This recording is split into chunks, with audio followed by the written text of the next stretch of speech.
નમસ્કાર દર્શક મિત્રો, જે જનહિતની સમસ્યાને લઈને હંમેશા કામગીરીમાં તત્પર હતા એવા આપણા મિત્ર સુભાષભાઈ ઠક્કર કે જેઓએ થોડા મહિના પહેલાં ડીસા નગરપાલિકા કચેરી ખાતે જે દિવ્યાંગ અરજદારો છે કે નગરપાલિકા કચેરીમાં કામકાજ અર્થે આવતા હોય છે ત્યારે એમને ખૂબ જ મુશ્કેલીનો સામનો કરવો પડતો હોય છે અને તેઓને લોકોની સીડી પરથી ચડી અને તેઓને ઉપર જવું પડતું હોય છે.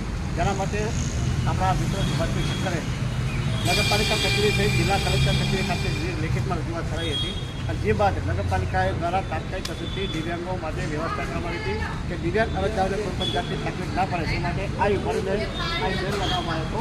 એ બેલ સીટ પાડે એટલે કોઈ બેલ વાગે એટલે કર્મચારી નીચે આવીને એનું કામ કરી જાય.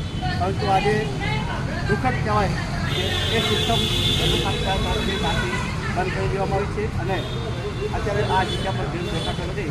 આપણી સાથે સુભાષભાઈ ઠક્કર સાથે જોડાયા. સુભાષભાઈ, આપે જે રજૂઆત કરી છે અત્યારે સિસ્ટમ તૈયાર થઈ ગઈ. નમસ્કાર મિત્રો, પહેલાં સ્થાનિક લેવલે રજૂઆત કરેલી, કામ ના થતાં સેન્ટ્રલ લેવલે રજૂઆત કરેલી, ત્યાંથી ઓર્ડર થયા પછી આ વ્યવસ્થા કરેલી. અત્યારે જ અમે વિઝિટ પર આવેલા ત્યારે જોયું કે એ બેલ છે એ દેખાતો નથી. તો આપણે જોઈએ છીએ કે કાયદામાં દિવ્યાંગ લોકો માટે સ્પેશિયલ પ્રિવિલેજીસ આપે છે, વધારાની જોગવાઈઓ આપી છે કે જેથી એમને સરકારી સહાય એમને કોઈ કામ હોય તો થઈ શકે. તો આ બાબતે હમણાં જોયું તો બેલ ગુમ છે.